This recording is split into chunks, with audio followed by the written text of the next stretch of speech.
이런 것들이 실제로 많이 노출될수록 치매에 걸릴 가능성이 높아지더라. 대기오염물 중에서 가장 대표적인 게 이산화질소인데 항상 많이 걸어다니는 것도 아니고 뭐 그렇게까지 걱정할 필요가 있나? 사실 여러분이 가정 내에서도 이산화질소에 노출될 수가 있습니다. 사람들이 생활학 제품 다 쓰시잖아요. 그 중에서 3개 제품이 실제로 연관성이 있다라는 거를 밝혀냅니다. 그거를 많이 사용한 사람일수록 치매에 걸릴 확률이 좀 더 높아지더라. 그 3가지가 뭐였냐면요,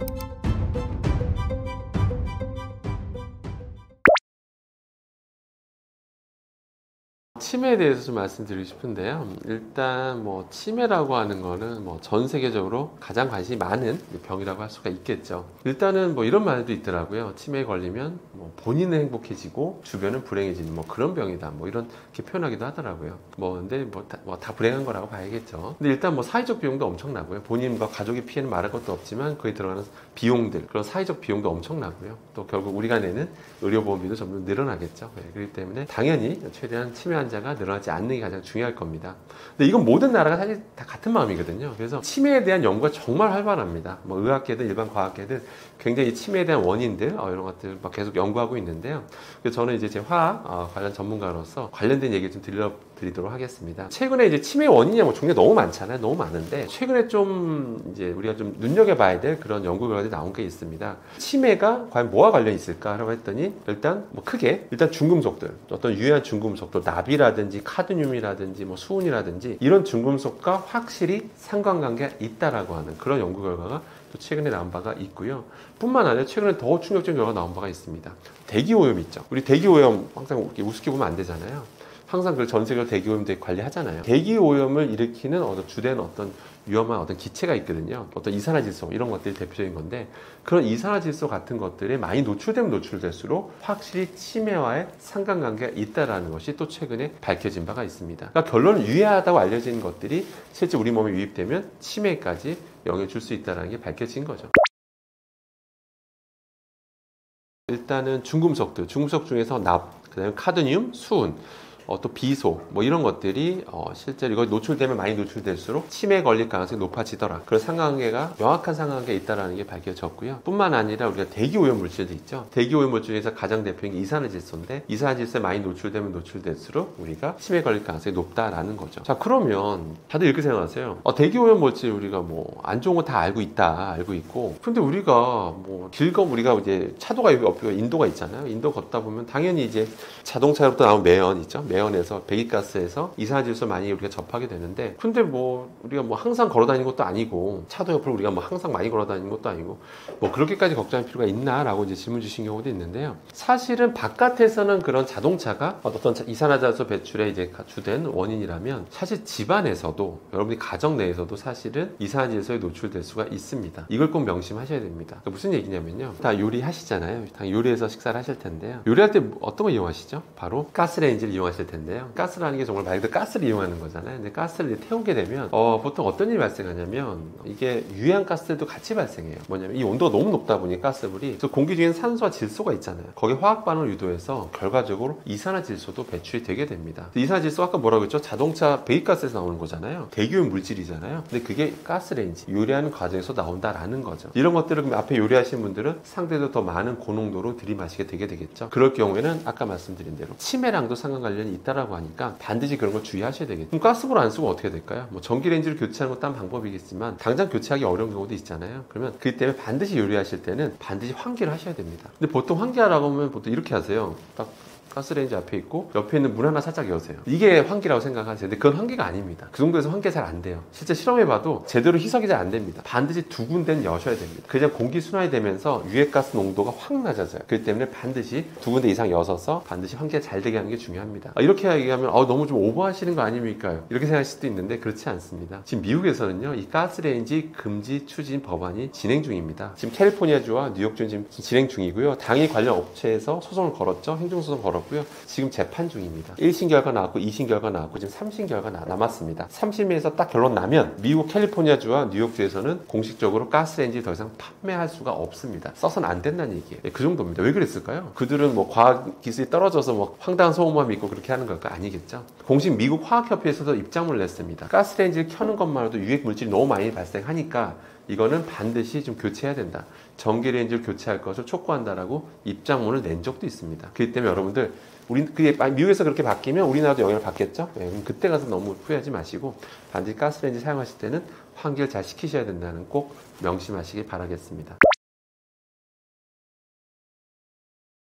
최근에 어떤 좀 충격적인 논문이 나와서 전 세계적으로 좀 되게 화제가 됐었는데 뭐냐면요. 어떤 연구진이 사람들이 생활학 제품 다 쓰시잖아요. 그러면 혹시 저런 걸 많이 쓰는 사람과 혹시 어떤 우리 몸에 치매와 연관성이 있지 않을까를 조사해봤어요. 그래서 한 8개 제품을 조사해봤더니 그중에서 3개 제품이 실제로 연관성이 있다라는 거를 밝혀냅니다.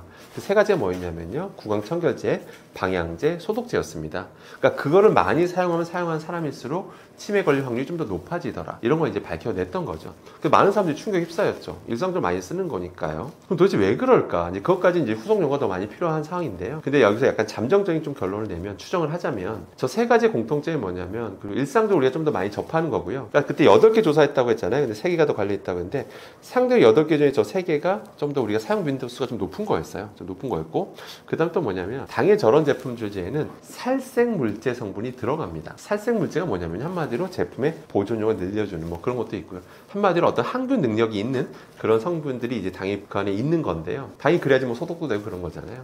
근데 그런 걸 많이 노출돼 아무래도 저런 제품들 많이 쓰게 되면 아무래도 항균 성분에도 더 많이 노출되기 때문에 치매와도 연관되어 있는 것으로 이제 추정을 하고 있습니다. 그렇기 때문에 그래서 여기서 이제 팁을 좀 알려드리면 구강청결제 같은 경우는 우리가 하고 뱉잖아요. 뱉을 때 적당히 좀 남아 있어야 뭔가 계속 좀 개운한 느낌도 들고 그러는데 그러지 마시고 이게 하는 게 약간 살균을 하려는 거잖아요. 그러니까 충분히 좀 해서 살균하셨으면 다시 한번 이제 물로 충분히 좀 가급적 거의 남지 않도록 충분히 헹궈 주시는 게 좀 더 바람직하겠습니다. 물론 충치 건강에 좀 더 남아있는 게 좋을 수는 있어요. 근데 하지만 그건 치약하고도 똑같거든요. 치약도 어떤 전문가는 치약이 좀 남는 게 또 충치 건강에 좋다라고 하고 어떤 사람은 그러면 결국 치약을 먹게 되니까 안 좋다라고 하는 전문가가 있는 것처럼 그래도 치매와 연관성까지 나온 마당에 그래도 구강청결제 사용하신다면 충분히 좀 물로 헹궈주시기를 좀 당부드리겠습니다. 방향제 좀 말씀드리면 방향제 같은 경우도 참 우리가 많이 쓰는데 그래도 저기 이제 휴발하면서 그런 살생물질 성분도 많이 노출되기 때문에 주기적으로 좀 환기해서 좀 사용하시는 것이 중요하겠다 이렇게 보시면 되겠습니다.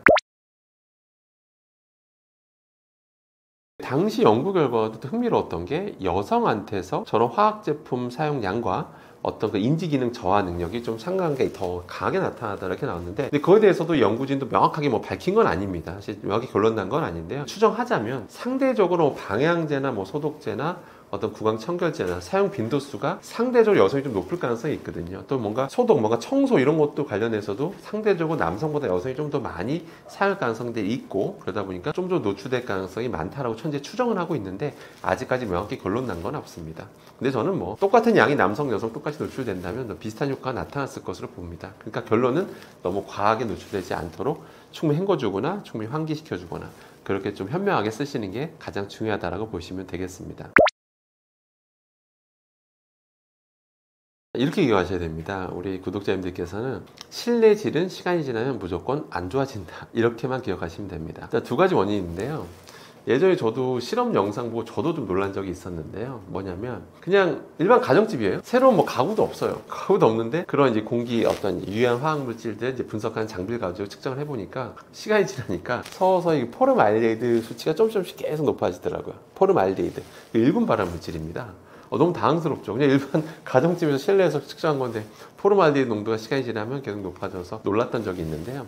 그 이유가 뭐냐면 사실은 우리가 뭐 가구 같은 걸 이렇게 보면 뭐 페인트도 우리가 다 발라져 있잖아요. 그럼 거기서 서서히 휘발성 유기화물들이 서서히 빠져나옵니다. 그게 1, 2년 안에 다 나오는 게 아니라 조금씩 서서히 또 빠져나오는 것들이 있습니다. 잔류하고 있는 것들이 서서히 빠져나오다 보니까 시간 지나면 공기질은 조금씩 안 좋아지게 돼 있어요. 그런 휘발성 유기화물도 이제 기본적인 문제가 있고요. 2번째는 뭐냐면 앞서 말씀드린 대로 이 요리하다 보면 우리가 가스레인지 쓰잖아요. 가스레인지 쓰다 보면 일단 가스 자체에서 유해한 기체가 나오고요. 이게 첫 번째고요. 이산화질소 같은 게 나오고 그 다음에 우리가 요리를 하면 당연히 거기다 이제 막 여기다 뭐 프라이팬 놓고 뭐 기름을 두르고 뭐 지지고 볶거나 튀기거나 이런 과정에서 유증기들이 또 많이 발생하게 됩니다. 또 유해한 분해 생성물들이 공기 중 막 돌아다니거든요. 그래서 아마 요리하면서 옆에 공기청정기 틀어보신 적 있으실 겁니다. 뭐 공기청정기 되게 요란해지잖아요. 그게 실제 고장나서 그런 게 아닙니다. 실제로 유해한 물질이 많이 발생하기 때문에 시간 지나면 무조건 공기질은 공기질은 실내의 공기질은 나빠진다고 보시면 되고요. 가장 좋은 건 뭐냐면 주기적으로 환기하는 게 제일 중요합니다. 주기적으로 무조건 환기하셔야 됩니다. 가끔 이런 질문도 하세요. 아니 밖에 미세먼지가 높은데 환기하면 되냐라고 이제 질문 주시는 경우도 있는데 그래도 환기를 하시는 게 좋습니다. 오전에 한번 오후에 한번 꼭 하시고요. 환기했다가 그다음 다시 공기청정기 틀더라도 무조건 실내에서 발생된 거는 한번 밖으로 빠지게끔 그렇게 조치를 취해 주시는 게 가장 중요하다라고 보시면 되고 뭔가 방향제로 무조건 냄새를 덮으려고 하고 이런 거에만 의존 안 하시는 게 좋겠습니다. 일단 크게 두 가지를 이제 여러분들 조심하셔야 될 텐데요. 먼저 첫 번째, 유해한 어떤 기체들이 치매의 원인이 될 수 있다라고 밝혀진 만큼 주기적으로 환기하는 거.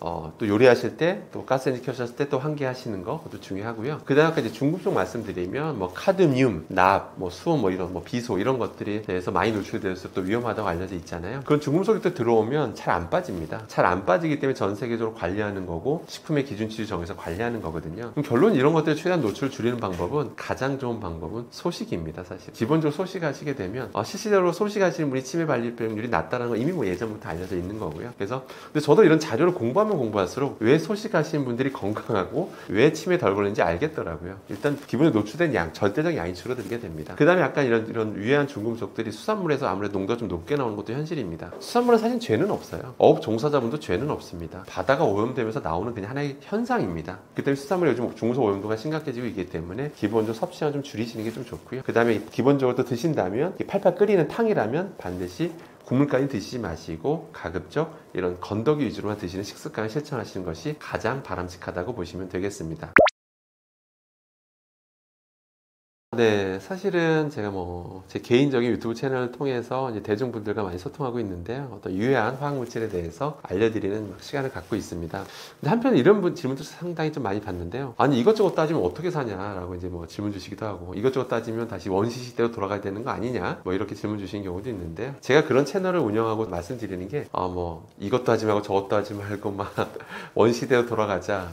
그럴 거 위해서 제가 이렇게 출연한 게 아닙니다. 저는 사실은 공대 교수로서 산업을 육성해야 될 의무가 있는 그런 사람입니다. 다만 여러분들한테 뭐든지 그렇게 정확한 지식만 알면 다 안전하게 살 수가 있거든요. 그러니까 제가 이런 방송에 나오는 거는 정확한 지식을 전달해 드리고 최대한 위험성 있는 물질에 대해서 노출을 최소화할 수 있는 방법을 알려드리기 위해서 오는 거지 이것도 하지 말고 저것도 하지 말고 원시대로 돌아갑시다 이런 건 아닙니다. 그렇기 때문에 오해는 안 하셨으면 좋겠고요. 앞서 말씀드린 담배, 술 이런 거 보셨잖아요. 뭐든지 이런 거 지속적으로 오래 우리가 노출되면 암에 걸리고 이런 거잖아요. 그리고 급식 종사자분들 사례만 봐도 그렇고 유해한 거에 계속 노출됐더니 폐 이상 소견 받으셨던 것처럼 그렇기 때문에 평소 유해한 물질이 무엇인지 정확히 아는 게 중요하고요. 그런 게 언제 어느 시점에 용출되고 내가 언제 노출되는지 이것만 아신다면 최대한 노출을 최소화할 수 있습니다. 그래서 정확한 방법을 알려드리기 위해서 이 방송을 한 거고 이런 책도 그래서 쓴 겁니다. 그렇기 때문에 무조건 유해성은 무조건 노출량과 노출 횟수와 비례한다는 거. 그러니까 정확하게 알면 노출량도 줄일 수 있고 노출 횟수도 줄일 수 있다는 것만 기억하시면 되겠습니다. 그래서